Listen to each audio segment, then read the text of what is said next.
কুফরি আদর্শ বাস্তবায়নের পক্ষে কেউ সহযোগিতা করলে, সমর্থন করলে তার ঈমান থাকে? হ্যাঁ, যত বড় মুফতি হোক আর মুহাদ্দিস হোক, 50 বছর বুখারী পড়াও, 50 বছর বুখারী পড়াইলে কি মোমেন হওয়া যায় নাকি? আল আজহার বিশ্ববিদ্যালয়তে অনেক ইহুদি ওস্তাদ আছে, শাইখুল হাদিস, বুখারী পড়ায়, হাদিসের কিতাব পড়ে, ওদিকে ইহুদি। এটা আশ্চর্য কোনো কথা না, পরীক্ষা করিয়া দেখেন, প্রমাণ পাইবেন। কি কথা ঠিক না?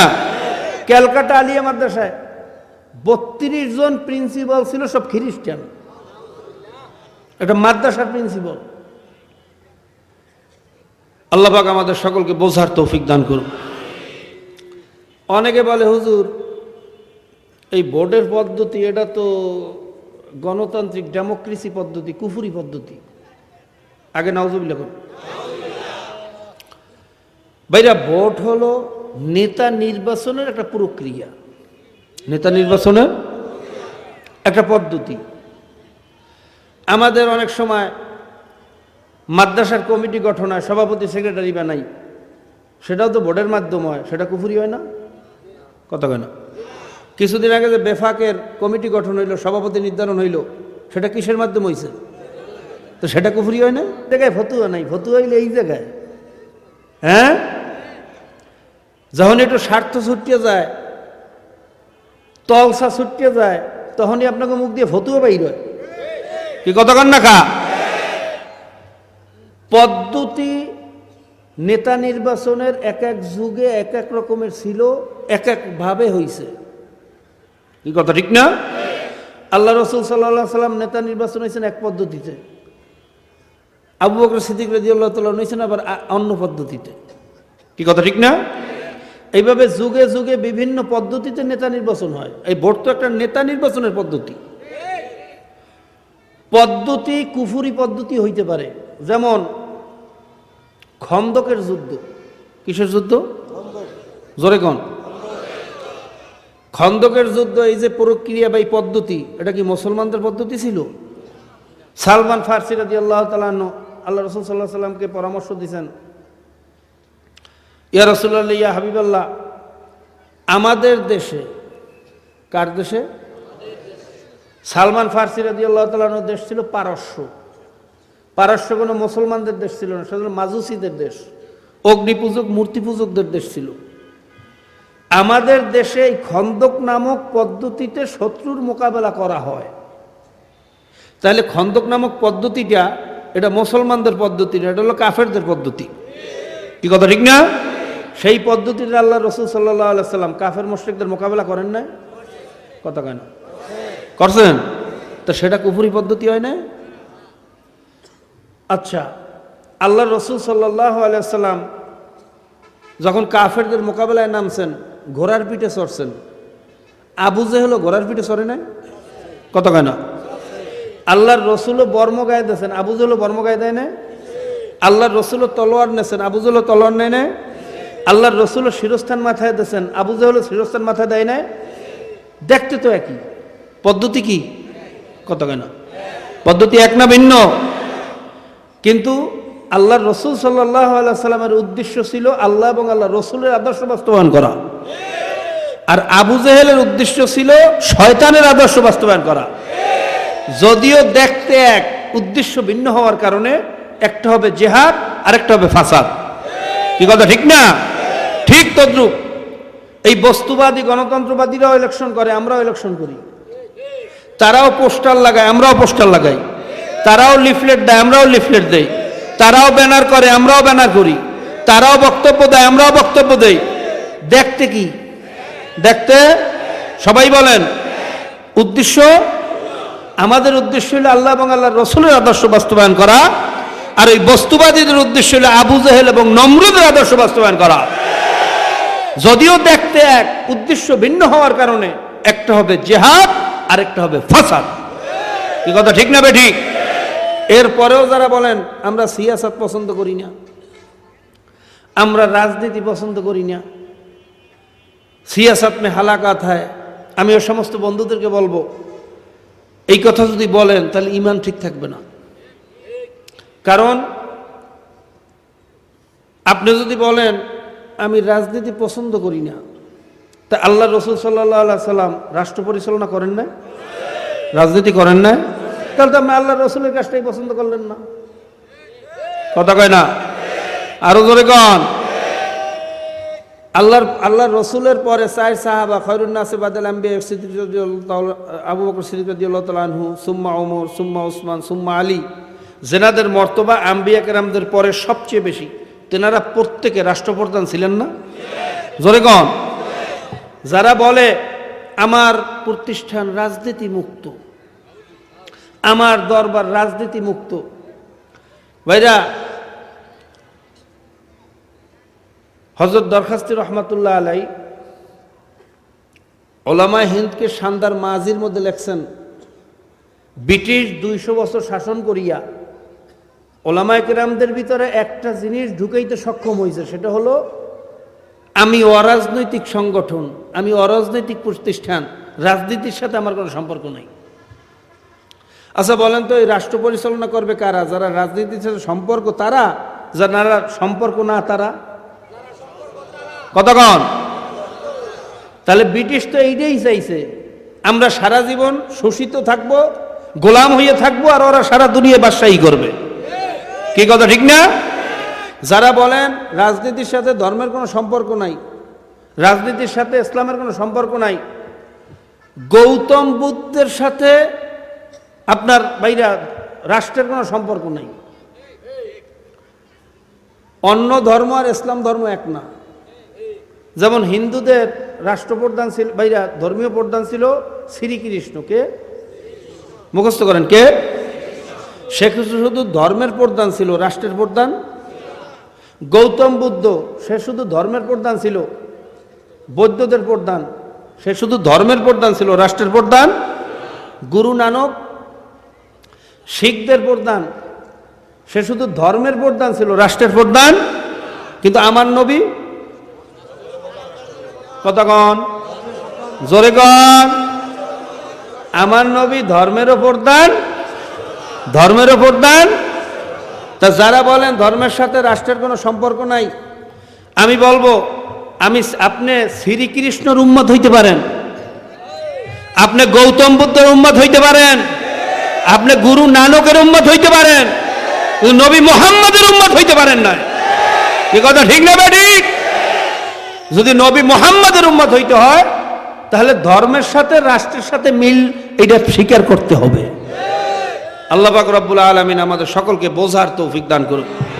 বাইরে যে কথাগুলো বললাম, অনেকে বলতে পারেন হুজুর আমরা তো রাজনৈতিক আলোচনা করলেন, এটা কি রাজনৈতিক আলোচনা না ইমান আমলের আলোচনা? আমি কি বলছি যে আমারে ভোট দান, আমি এককালে প্রত্যেকের ঘর বানাইয়ে দেবো, 2 টাকায় চাউল খাওয়ামু, চান্দের দেশে বাড়ি বানাইয়ে দেবো, কইছি? কথা কয় না? প্রত্যেক মাসে একটা পদ্মা সেতু বানামু, কইছি? কথা কয় না? এটা রাজনৈতিক আলোচনা, এটা ইমান আমলের আলোচনা।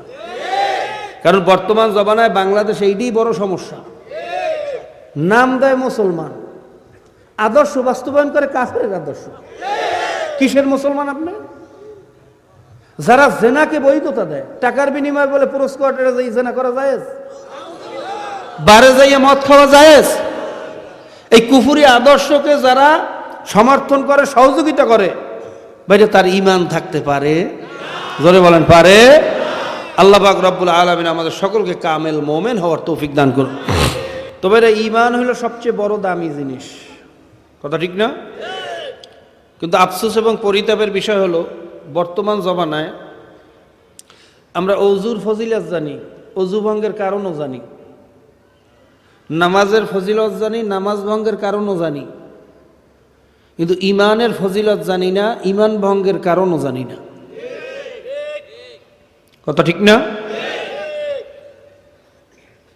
যদি ইমান কি জিনিস এটা বুঝতাম, তাহলে 92% মুসলমানের দেশে কুফুরি আদর্শ থাকতে পারতো না। 92% মুসলমান, অথচ আইন চলে কুফুরি আইন, জেনার আইন, মদের আইন, সুদের আইন, বেপরদার আইন। কি কথা ঠিক না? আফসোস এবং পরিতাপের বিষয়, আজকে দেখেন বাংলাদেশের শিক্ষা ব্যবস্থার মধ্যে 8 ক্লাসের মধ্যে নিজেকে চেনো বা শারীরিক শিক্ষার মধ্যে এই সিলেবাস ঢুকানো হয়েছে যে আপোষে মিল্লামিশা জেনা করলে কোনো সমস্যা নাই। আপোষে মিল্লামিশা জেনা করলে কি নাই, কিন্তু 18 বছর হওয়ার আগে যদি কোনো মেয়েকে বিবাহ দেওয়া হয়, যে বিয়ে দেবে তারও জেল, যে বিয়ে পড়াইবে তারও জেল, যে সাক্ষী দেবে তারও জেল। কি কথা ঠিক না? কিন্তু 14 বছরের মেয়েরা যে পতিতাবৃত্তি করতেছে, দেহ ব্যবসা করতেছে, তার বিরুদ্ধে কোনো আইন নাই। বিয়ার ব্যাপারে আইন আছে, এটা মুসলমানের আইন হইতে পারে না, এটা কাফেরের আইন। কি কথা ঠিক না? ঠিক। এরকম শিক্ষার মাধ্যমে, এরকম আইনের মাধ্যমে আনুষ্কার দিফান তৈয়ার হবে না তো ফেরেশতা তৈয়ার হবে। কি কথা ঠিক না? আজকে ক্লাস 1 থেকে নিয়ে শুরু করে মাস্টার ডিগ্রি পর্যন্ত একটা মুসলমানের সন্তান মুসলমান হইয়া কিভাবে কবরে যাবে এটা শেখার কোনো ব্যবস্থা নাই। কি আছে? কিন্তু নাস্তিক কিভাবে হবে এটা শেখার ব্যবস্থা আছে। 9 ক্লাসের ভিতরে ঢুকানো হয়েছে ডারউইনের থিওরি। সমাজ বিজ্ঞানের মধ্যে ডারউইনের থিওরি পড়ানো হয় বাংলাদেশের সন্তানদেরকে। ডারউইনের থিওরি কি? সাগরের ঢেউয়ে ঢেউয়ে ফেনা হইছে, ফেনার থেকে পোকা হইছে, পোকার থেকে ব্যাঙ হইছে, ব্যাঙের থেকে বানর হইছে, কালের বিবর্তনে ঘষায় ঘষায় বানরের লেজ পরিয়ে মানুষ হয়ে গেছে। যেই থিওরি বিশ্বের সমস্ত উন্নত দেশ থেকে বাদ দিয়েছে, বাইরে ক্যামব্রিজ থেকে বাদ দিয়েছে, অক্সফোর্ড থেকে বাদ দিয়েছে, জার্মান থেকে বাদ দিয়েছে, ফ্রান্স থেকে বাদ দিয়েছে। কি জানেন না? বিশ্বের 95% বৈজ্ঞানিকরা এই কথার উপর একমত যে না, বানর থেকে মানুষ হওয়া এটা কোনোদিন সম্ভব না। বিশিষ্ট বৈজ্ঞানিক ডক্টর স্টিফেন হকিং বলছে যে বানর থেকে যদি মানুষ হইয়া থাকে, বানর জেনেটিক্যাল চেঞ্জ হইয়া কি হয়ে গেছে, কথা কয় না, ডারউইনের থিওরি অনুযায়ী ওটার জেনেটিক চেঞ্জ হয়ে গেছে, হরমোনের পরিবর্তনে মানুষ হয়ে গেছে। তো বানর যদি মানুষই হইয়া থাকে তাহলে এখন বানর আসলো কোথার থেকে? বানর তো মানুষই হয়ে গেছে। আব্দুর রহমান পুরুষ ছিল, সে হরমোনের পরিবর্তনে মহিলা হয়ে গেছে বা হিজড়া হয়ে গেছে। কথাটা বুঝতে পারিনি। আব্দুর রহমান কি হয়ে গেছে? কতক্ষণ? বা মহিলা হয়ে গেছে পুরুষ থেকে। তাহলে আব্দুর রহমান এখন পুরুষ আসলো কোথার থেকে? বানর মানুষ হয়ে গেলে এখন বানরের অস্তিত্ব থাকার কথা ছিল না। কাজে এটা কোনো থিওরি হইতে পারে না, এটা একটা পাগলের প্রলাপ। Doctor Maurice Bucaille the history of ম্যানের মধ্যে উল্লেখ করছে যে বানর থেকে মানুষ হইছে, এটা কোনোদিন সম্ভব না। কারণ পশুদের চরিত্র পরিবর্তন হয় না, কিন্তু মানুষের চরিত্র পরিবর্তন হয়। যেমন 100 বছর আগে বানরগুলা টেক্সটাইলের কাপড় পরতো, আর এখন উলঙ্গ থাকে। কত কেন? 100 বছর আগে বানরগুলা বিভিন্ন ফল ফুল এইটা সেটা খাইতো, এখন বিরিয়ানি খায়। কত কেন? 100 বছর আগে গরুগুলা ঘাস খাইতো, এখন সব বাইরা মাছ গোস্ত খায়। 100 বছর আগেও গরুগুলা বানরগুলা যেমন ছিল এখনো তেমনই আছে। কোনো পরিবর্তন? কারণ পশুদের চরিত্র পরিবর্তন হয়, কিন্তু মানুষ কত কেনা 1000 বছর আগে আদিম যুগের ইতিহাস আমরা পড়ছি। আমাদের পূর্বপুরুষরা ভাইরা গাছের ছাল দিয়ে পোশাক বানিয়ে পড়তো, পাতা দিয়া লজ্জাস্থান ঢাকতো। কি কথা ঠিক না? আগুন ছিল না, গোশত খাইতো কাঁচা, মাছ খাইতো কাঁচা। এখনকার যারা আমাদের আছে, আমরা যারা আছি, আমরা কি গাছের ছাল পরি না টেক্সটাইলের কাপড় পরি? কতক্ষণ?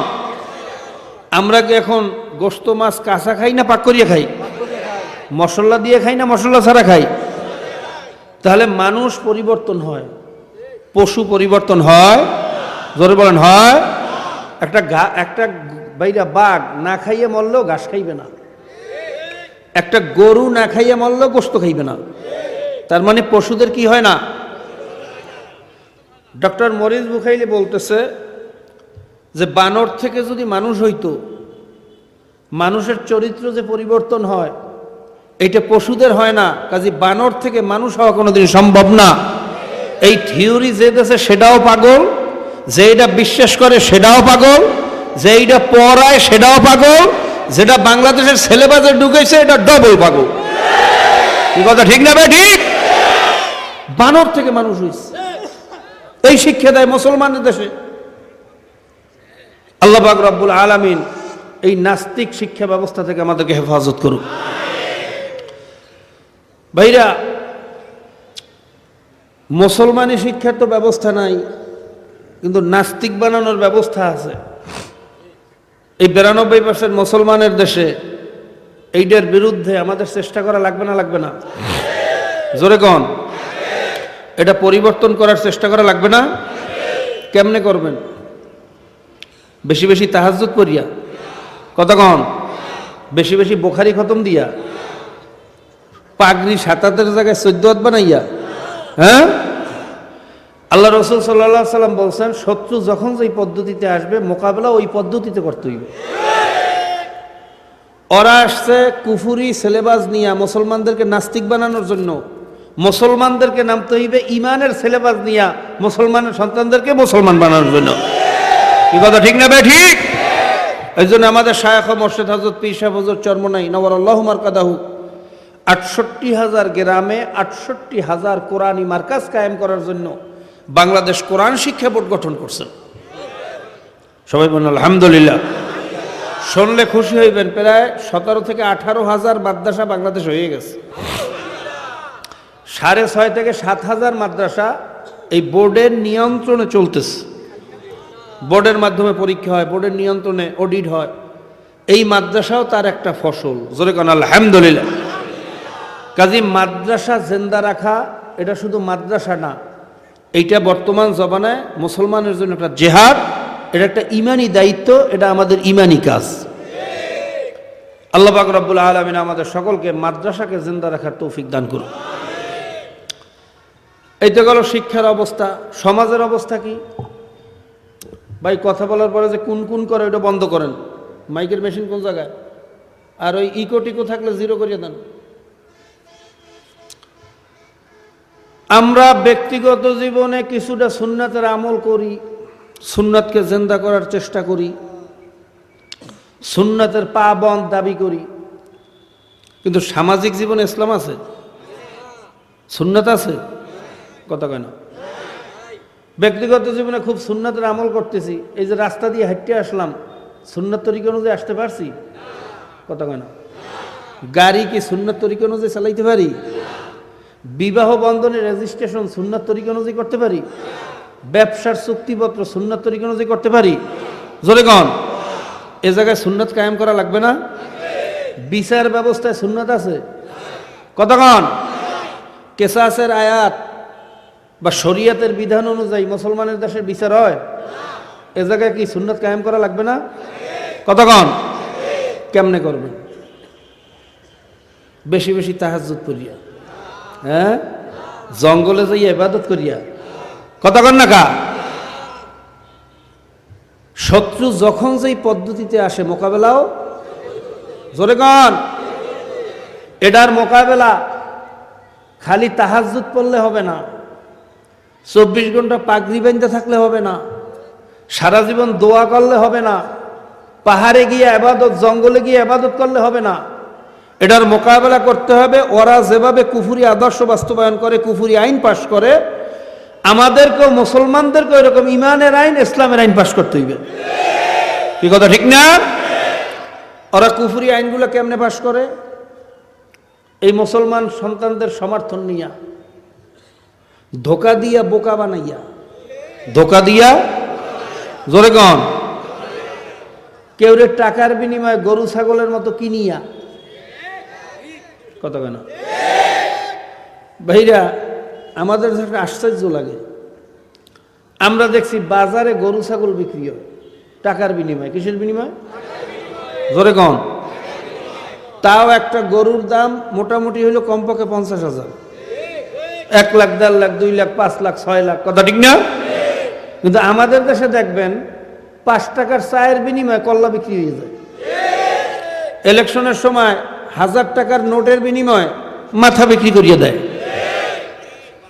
গরু ছাগল বিক্রি হয় টাকার বিনিময়ে, মানুষ টাকার বিনিময়ে বিক্রি হইতে পারে না। 500 টাকা 1000 টাকা যেগুলো কল্লা বিক্রি করে ওগুলো মানুষ না, ওগুলো গরু ছাগলের চেয়েও খারাপ। কি কথা ঠিক না ভাই? ঠিক। এই টাকার বিনিময় বিভিন্ন ধোকায় পড়িয়া মুসলমানের সন্তানরা সমর্থন দিয়া এমন এক কুফরি ব্যবস্থা আমাদের দেশে কায়েম করছে যে রন্ধ্রে রন্ধ্রে ইসলাম বিদ্বেষী কার্যক্রম, মুসলমানের সন্তান আজকে দিন দিন ধ্বংসের দিকে যাইতেছে। কি কথা ঠিক না? এটার মোকাবেলা করা লাগবে না? লাগবে না? কেমনে করবেন?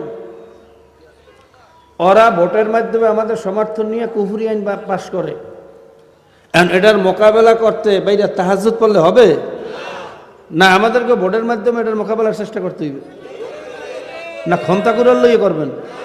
ক্ষমতা করার লই করা যাইবে? জোরে কন। সেটা কি জেহাদ হইবে না ফাসাদ হইবে? জোরে কন।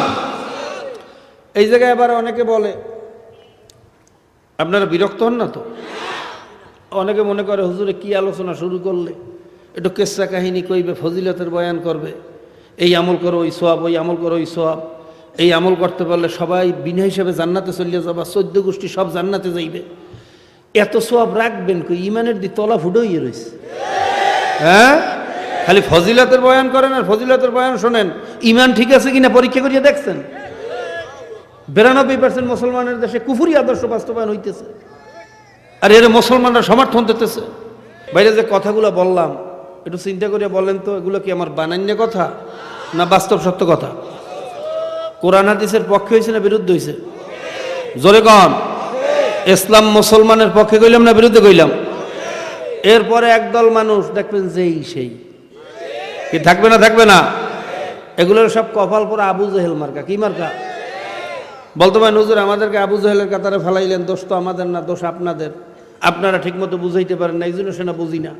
বাইরে স্বীকার করলাম যে আসলে যেভাবে বুঝানো দরকার সেই এলেম আমাদের নাই। কিন্তু আপনাদের কাছে প্রশ্ন, আল্লাহর রসুলের চেয়ে ভালো বুঝানো হলে দুনিয়া থেকে আসছিলেন? কোনোদিন আসবেন? আল্লাহর রসুল নিজের জবানে বুঝানোর পরেও এই আবু জেহেল এবং তার দলবল ওতবা সাহেবা এদেরকে বুঝাইতে পারছিলেন? তা কেয়ামত পর্যন্ত আবু জেহেল মার্কা একদল কপাল পোড়া থাকবে না থাকবে না? কাজে আমাদেরও দোষ না, কোনো ওলামায়ে কেরামের দোষ না, দোষ হইল নসিবের। যাদের নসিব মন্দ হইয়া গেছে, কপাল পুড়িয়ে গেছে, আবু জেহেলের দপ্তরে নাম লেখাইয়ে ফেলাইছে, দুনিয়ার মহাব্বাতে ক্ষমতার মহাব্বাতে অন্ধ হইয়া গেছে, এই কপাল পোড়াদেরকে যত বুঝাইবেন কোনোদিন বুঝবে? জোরে বলেন, বুঝবে? আর হেদায়েতের মালিক কোনো আলেম না, হেদায়েতের মালিক কোনো পীরও না, এমনকি নবীদের হাতেও হেদায়েত ছিল না। হেদায়েতের মালিক কে? জোরে বলেন কে? এই জন্য হেদায়েত চাইতে হইবে কার কাছে? আল্লাহ পাক রব্বুল আলামিনের জন্য প্রত্যেক নামাজে দোয়া শিখিয়ে দিয়েছেন, ইহদিনাস সিরাতাল মুস্তাকিম। মাবুদ রে, তুমি আমাদেরকে সহজ সরল সিরাতাল মুস্তাকিম দেখাও, হেদায়েতের রাস্তা দেখাও, জান্নাতের রাস্তা দেখাও। যদি মাওলার দরবারে চাওয়ার মতো চাইতে পারি, আমার মাওলায় বলছে আমি বড় দয়ার মাওলা, আমি বড় মায়ার মাওলা, আমি তোর মায়ের চেয়েও তোদেরকে 1000 গুণ বেশি ভালোবাসি। আমার মাওলায় সব সময় আমাদেরকে কুদরতি জবানে ডাকে, হে বান্দা বান্দি আয় আয় আয় আয় আয়। পাহাড় পরিমাণ গুনাহ করছো, আসমান জমিন বরাবর গুনাহ করছো, ভুল করছো, অন্যায় করছো, যাবি কোথায়? আমি মাওলার দরজা ছাড়া তো আর কোনো দরজা নাই। হে বান্দা বান্দি আয় আয় আয়, আমি বড় দয়ার মাওলা, বড় মায়ার মাওলা, আমি তোদের জীবনের সমস্ত গুনাহ মাফ করিয়া দেব। হেদায়েতের মালা গলার ভিতরে লাগাইয়া তোকে আমি জান্নাতে ঢুকাইয়া দেব। সবাই বলুন সুবহানাল্লাহ। কাজী ভাইরা, ভুল করছি, অন্যায় করছি, বুঝি নাই না বুঝিয়া করছি, দুনিয়ার মহাব্বাতে পড়িয়া করছি, ক্ষমতার মহাব্বাতে করছি। ভাই, এই মুহূর্তে তওবা করিয়া ফালান। তওবার দরজা মৌয়াতের আগ পর্যন্ত খোলা। খোদা না খাস্তা যদি মালাকুল মৌয়াত হাজির হইয়া যায়, তওবা করারও কিন্তু আর সুযোগ থাকবে না। দুই সময় কিন্তু তওবাও কবুল হবে না। একটা হলো সাকরাতুল মৌয়াতের সময়, যখন আজরাইল উপস্থিত হইয়া যাইবে, সারা জীবন মাওলার দুশ্মনী করবা আর আজরাইলকে দেখার পরে তওবা করবা। ওরে বাটপার, তোমার মতো বাটপারকে মাওলায় তওবা করার সুযোগ দেবে না। আরেকটা যখন পশ্চিম দিক থেকে সূর্য উঠিয়া যাইবে, বাইরা 2 থেকে 2.5 দিন সময়, কেয়ামতের যখন আখিরি দাঙ্কা বাজিয়া যাইবে আর তওবার দরজা খোলা থাকবে না, মাওলার রহমতের দরজা টাস করিয়া বন্ধ হইয়া যাইবে। কাজে এই 2 সময় আসার আগেই তওবা করা লাগবে। জানি না কার কখন মৌয়াতের সময় হইয়া যায়। এই মজলিস থেকে বাড়ি যাইতে পারবো কিনা জানা নাই। এই রাত্রটা আপনার আমার উপর থেকে যায় না না যায় এ কথা বলার ক্ষমতাও দুনিয়ার কোনো মানুষের নাই। এইরকম মজলিস আবার পাবো, আবার তওবা করবো, সেটা কিন্তু অনেক দূরের কথা। কাজী বাবা, আজকে এই মজলিসে আখিরে মোনাজাতে খাস করে তওবা করেন। ভাইরা প্রত্যেকটা মুহূর্ত তওবা করতে থাকেন, মাওলার কাছে দোয়া করতে থাকেন। বা যদি তওবার মতো তওবা করতে পারি, ভাইরা দাহিয়া কলবির মতো এত বড় খারাপ মানুষ, তাকেও যদি আমার মাওলায় মাফ করতে পারেন, আল্লাহ। ভাইরা হাদিসের ভিতরে আসছে, এক বেশ্যা নারী ভাইরা রাস্তা দিয়ে রওনা করছে, দেখে হঠাৎ একটা কুকুরের জিহ্বা বাহির হইয়া গেছে, পানির পিপাসায় জীবন যায় যায় অবস্থা। ওই বেশ্যা নারীর বড় মায়া লাগছে, আল্লাহ পাকের একটা মাখলুক এইভাবে কষ্ট পাইয়া মারা যাইবে, তার এইটা সহ্য হয় না। তার সফর বন্ধ করিয়া ভাইরা পায়ের মোজা খুলিয়া গায়ের ওড়না ছিঁড়িয়া রশি বানাইছে, ওই মোজা দিয়া ঢোল বানাইয়া কূপের ভিতরে ফালায়, একটু পানি ওঠে আবার চিপিয়া যাইয়া কুকুরের মুখের ভিতরে দেয়, আবার একটু পানি উঠে আবার একটু মুখের ভিতরে দেয়। এই সামান্য একটা আমল আমার মাওলার কাছে এত পছন্দ হইয়া গেছে, আল্লাহ পাক রব্বুল আলামিন আল্লাহ তার নবীকে জানাইয়া দিলেন, হে নবী, আপনি জানিয়া রাখেন ওই বেশ্যা নারীর এই আমলটা আমার কাছে বড় ভালো লাগিয়া গেছে, আমি ওর জীবনের সমস্ত গুনাহ মাফ করিয়া দিলাম, আমি ওরে মাফ করিয়া দিলাম, আমি ওরে মাফ করিয়া দিলাম। কাজী ভাইরা, কোন কারণে কখন মাওলা কাকে মাফ করিয়া দেয় বলা যায় না। এই মজলিসে এরকম অনেক কারণ আছে, এখানে অনেক আল্লাহর ওলিরা আছে, অনেক হক্কানি ওলামায়ে কেরাম আছে, অনেক বেগুনা তালবে আলিম আছে, যাদের পায়ের নিচে ফেরেশতারা নূরের পর বিছাইতে থাকে। এমন সাদা দাড়িওয়ালা আছে যাদের কান্নায় মাওলার আরশ গরম হইয়া যায়, মাওলা লজ্জা পায়, জানি না কার উসিলা মাওলা কারে মাফ করিয়া দেয়। কাজী বাবা, বড় বরকতি মজলিসে আসছেন, মাওলার দরবারে খাস করিয়া তওবা করেন, আমার মাওলা যেন মাফ করিয়া দেয়। ভাইরা, দাহিয়া কলবি কত বড় খারাপ। একবার আল্লাহর রসুলের দরবারে যাইয়া বলতেছেন, ও আল্লাহর নবী, আমাকে কি মাওলা মাফ করবেন নাকি? আল্লাহর রসুল সাল্লাল্লাহু আলাইহি সাল্লাম বলেন, ভাই তুমি যত বড়ই গুনাহগার হও, আমার মাওলা ওয়াদা করছে তওবার মতো তওবা করতে পারলে আমি মাফ করিয়া দেব। দাহিয়া কলবি বলে, হুজুর আপনি তো জানেন না আমি কত বড় খারাপ, আমি 99টা মেয়েকে দুনিয়ার থেকে বিদায় করিয়া দিছি। জোরে কন নাউজুবিল্লাহ। হুজুর, একটা ঘটনা মনে পড়লে আমার কলিজাটা ছিঁড়িয়া যায়, আমি সহ্য করতে পারি না। আমার বিবি যখন গর্ভবতী, তাকে গর্ভ অবস্থায় রাখি আমি সফরে রওনা করছি। কয়েক মাস পরে সফর থেকে আসার আগেই আমার বিবির অজে হামল হইয়া গেছে, বাচ্চা ভূমিষ্ঠ হইয়া গেছে। বাড়িতে আসার পরে জিজ্ঞেস করি, বিবি তোমার উদরের বাচ্চা কোথায়? আল্লাহ। দাহিয়া কলবি বলে, হুজুর তখন আমার বিবি আমাকে বলল, তোমার বাচ্চা মারা গেছে, তাকে দাফন করিয়া ফেলাইছি। আমি তখন বুঝতে পারলাম না, কয়েক বছর পরে একটা সুন্দর চেহারার একটা মেয়ে, এমন সুন্দর তার চেহারা, তার দিকে তাকাইলে মায়া লাগবে না এমন মানুষ দুনিয়াতে হইতে পারে না। এই সুন্দর মেয়েটা দেখার পরে আমি আশ্চর্য হইয়া গেলাম, এই মেয়েটা কার? এর আগে তো এই মেয়েটাকে আমি এই মহল্লায় পাড়ায় কখনো দেখি নাই। যখন আমার বিবিকে জিজ্ঞেস করলাম, আমার বিবি হঠাৎ পাও দুইটা জড়াইয়া ধরছে, আমার পাও দুইটা কান্দে আর বলে, স্বামী আমি সেদিন তোমার ভয়ে মিথ্যা কথা বলছিলাম, স্বামী এই মেয়ে আর কারো মেয়ে না, এই মেয়ে তোমারই ঔরার জাত মেয়ে। স্বামী তোমার পায়ে ধরি এই মেয়েটাকে তুমি কিছু বলিও না, তোমার পায়ে ধরি ওরে কিছু বলিও না। দাহিয়া কলবি বলে হুজুর আমি কত বড় খারাপ, তখন কোনো কথা বললাম না। একদিন ঠিকই পাহাড়ের কিনারে একটা গর্ত করিয়া বিবিকে এসে বললাম, বিবি মেয়েটাকে একটু সাজাইয়া পরাইয়া দাও, ওরে নিয়ে ওর নানা বাড়িতে বেড়াইতে যাব।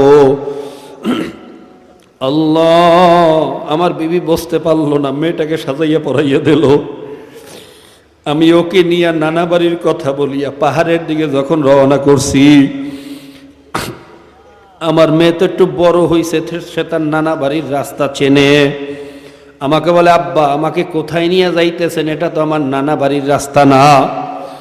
আমি তখন মেয়েটাকে একটা ধাবার দিলাম, মেয়ে তুই কয়টা রাস্তা চেনো? অনেক রাস্তা দিয়ে তোর নানা বাড়ি যাওয়া যায়, বেশি কথা না বলিয়া আমার সাথে চলতে থাক।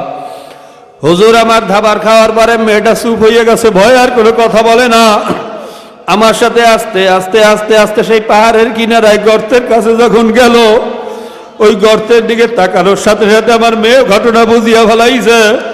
একবার গর্তের দিকে তাকায়, আবার আমার চেহারার দিকে তাকায়।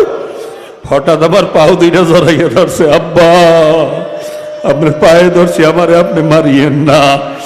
আব্বা আমি এই গ্রাম চালিয়ে অন্য গ্রামে চলিয়া যাব, আর কোনোদিন আপনার চোখের সামনে আসবো না, আপনাকে বাবা বললে পরিচয় দেব না। আব্বা আপনার পায়ে ধরি, আমারে মারিয়েন না। আব্বা দাইয়া কলবি বলে হুজুর এত কান্না কানলো, কিন্তু আমার পাথরিয়া দেহটা এক ফোঁটাও নরম হইল না।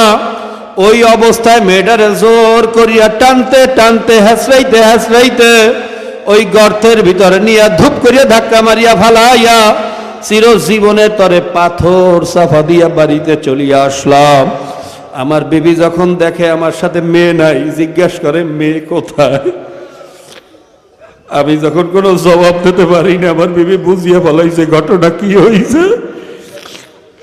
হুজুর এমন কান্না শুরু করছে, কলিজা ফাটা চিৎকার, আমি সহ্য করতে পারি না। হুজুর এই ঘটনা মনে উঠলে আমার কলিজা ছিঁড়িয়া যায়। এই গুনাহ কি আল্লাহ মাফ করবেন নাকি? আল্লাহ রাসূল সাল্লাল্লাহু আলাইহি সাল্লাম বলেন, হে দাহিয়া কলবি, এটাও কি কোনো মানুষের দ্বারা সম্ভব? এও কি কোনো মানুষের কাজ? এও কি কোনো মানুষে করতে পারে? এ দাহিয়া কলবি জানিয়ে রাখ, আমার মাওলা এত দয়া, আমার মাওলা এত মায়া। তুই যদি মাপ চাওয়ার মতো চাইতে পারে, এগুলো মাওলা মাফ করিয়া দেবে। আমার মাওলা যেমন বড়, তার দয়াও সেই রকম বড়। আমার মাওলা যেমন বড়, তার মায়াও সেই রকম বড়।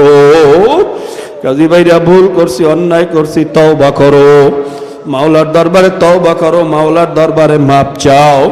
যদি চাওয়ার মতো চাইতে পারি, খোদার কসম খাইয়াও বলতে পারি, আমার মাওলা খালিয়া দে ফিরাইয়া দেবে না, দেবে না, দেবে না। কাজী বাবা তওবা করার ভালো একটা পরিবেশ এই মজলিস, এরকম মজলিস আবার পাবো কিনা কারো জানা নাই। এত সুন্দর সাজানো বাগান আর কখনো পাবো কিনা জানা নাই। কাজী পায়ে হাত দিয়ে বলিয়া গেল, বাবা তওবা করো, তওবা করো, তওবা করো। মুসলমানের শান্তি ইসলামের ভিতরে, কথা ঠিক না বেঠি? জোরে গান ঠিক না বেঠি? মুসলমান ইসলাম অনুযায়ী চলো, দেখবা দুনিয়ায় শান্তি, আখেরাতেও মুক্তি।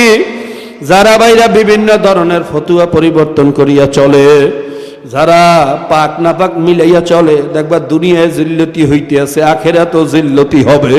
কথা ঠিক না বেঠি? কাজী বাবা খাঁটি মুমিন হইয়া যাও, খাস তওবা করিয়া মাওলার গোলাম হইয়া যাও। প্রত্যেকের জন্য বেশি বেশি দোয়া করো, আমার জন্য দোয়া করি, আমিও সবার জন্য দোয়া করি। মাওলা যেন তার খাঁটি গোলাম হইয়া কবরে যাওয়ার তৌফিক দেয়। প্রত্যেকের জন্য একটু দোয়া করেন, আল্লাহুম্মা আমিন। আল্লাহ কি বলছি, কি বুঝাইছি, তোমার বান্দা বান্দিরা কি বলছে জানি না। আল্লাহ যেইভাবে বয়ান করা দরকার সেই বয়ান করার যোগ্যতা আমার নাই। আমি সামান্য তোমার আল্লাহ শুরুর দিকে ঈমান, আমল, ইসলাম, মুসলমানি কিছুটা বোঝানোর চেষ্টা করছি। আমার মতো নালায়েকের দ্বারা ঈমান, আমল, ইসলাম, মুসলমানি বোঝানো সম্ভব না। আল্লাহ আমি শেষের দিকে তোমার বরাইয়াত, তোমার মাফিয়াত, তোমার দয়া, তোমার মায়া কিছুটা বোঝানোর চেষ্টা করছি। আল্লাহ পিপিলিকার দ্বারা কোনোদিন পাহাড়ের পরিচয় দেওয়া সম্ভব না। আল্লাহ গোলামের দ্বারা কোনোদিন মালিকের পরিচয় দেওয়া সম্ভব না। তুমি তোমার পরিচয় দিয়া দাও, তুমি তোমার পরিচয় দিয়া দাও। তোমার নাসি নেই একজনেরও বিদায় দিও না, তোমারও গোলাম না বানাইয়া বিদায় দিও না। আল্লাহ আল্লাহ সারা দুনিয়া মুসলমানরা বড় বিপদে আছে। মুসলমানের রক্ত নিয়ে কাফের মুশরিকরা হোলি খেলা শুরু করছে। ইয়া আল্লাহ, ওরা জানে ওদের বিরুদ্ধে একমাত্র শক্তি হইল ইসলাম, একমাত্র শক্তি হইল মুসলমান। এই জন্য মুসলমান দিয়া মুসলমান ধ্বংস করার ষড়যন্ত্র করে। এমনকি বাংলাদেশও আমার মুসলমান ভাইয়েরা আলেম ওলামাদেরকে গালি দেয়। আল্লাহ আল্লাহ, ওরা বোঝে না, ওদেরকে বুঝ দিয়া দাও, ওদেরকে ধ্বংস করিও না, ওরা তো আমারই ভাই, ওরা বোঝে না, ওদেরকে সহি বুঝ দিয়া দাও। আল্লাহ, এরপর কিছু কুলাঙ্গার আছে যারা তোমার হাবিবের পর্যন্ত গালি দেয়। আমাদের কলিজার টুকরো নবী, তোমার প্রিয় হাবিব, আল্লাহ আল্লাহ মৌলাঙ্গ মহিলাদের সাথে ব্যঙ্গচিত্র বানাইয়া তোমার হাবিবকে চরিত্রহীন বলিয়া গালি দেয়, তোমার হাবিবকে সন্ত্রাসী বলিয়া গালি দেয়। ইয়া আল্লাহ, আমাদের সহ্য হয় না, কলিজা ছিড়িয়া যায়। আল্লাহ, ওদেরকে হয়তো হেদায়েত করো, নয়তো ধ্বংস করিয়া দাও। ওদেরকে হয়তো হেদায়েত করো, নয়তো ধ্বংস করিয়া দাও। আল্লাহুম্মা ইন্না নাজআলুকা ফি নুহুরিহিম ওয়া নাউযু বিকা মিন শুরুরিহিম ওয়া কাসাইফুল্লাহি আলা উনুকিহিম আদাইকা ওয়া আদাইদ্দিন ইহদিহিম ওয়া ইন লাম ইয়াকুন ফাআহলিক ইহদিহিম ওয়া ইন লাম ইয়াকুন ফাআহলিক। আমাদের সারা দুনিয়ার কাফের মুশরিকদেরকে তুমি হেদায়েত নসিব করো। যদি হেদায়েত নসিবে না থাকে কপাল পোড়াদেরকে ধ্বংস করিয়া দাও। হেদায়েত নসিবে না থাকলে ওদেরকে তুমি ধ্বংস করিয়া দাও। রব্বির হামহুমা কামা রব্বায়ানি সগীরা। মাবুদ রে, বিশেষ করে এই মজলিসের ভিতরে জানি না কার বাবা মা দুনিয়া থেকে বিদায় হইয়া গেছে। আমার মতো মাও হারাইছে, বাবাও হারাইছে, চিরজীবনের তরে এতেই হইয়া গেছে। অনেকে নিয়ত করি যাচ্ছে আজকে যতই রাত্র হোক মাহফিলে গিয়া মায়ের জন্য দিল খুলিয়া দোয়া করব, বাবার জন্য দোয়া করব। আমরা দোয়া করলাম, বাপ মা দাদা দাদি নানা নানি ভাই বন্ধু স্ত্রী পুত্র পরিজন ওস্তাদ শাগরেদ প্রিয়জন আত্মীয় স্বজন যার যত কবরে আছে সকলের কবরগুলা বেহেশতের বাগান বানাইয়া দাও।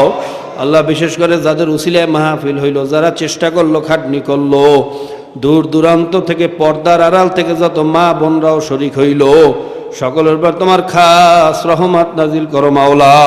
ওয়াসাল্লাল্লাহু তাআলা আলা খাইরি খালকিহি মুহাম্মাদি ওয়া আলিহি ওয়া আসহাবিহি আজমাইন আরহামনা মাআহুম ওয়া সালামুন আলাল মুরসালিন আলহামদুলিল্লাহি রাব্বিল আলামিন। আসসালামু আলাইকুম ওয়া রাহমাতুল্লাহ।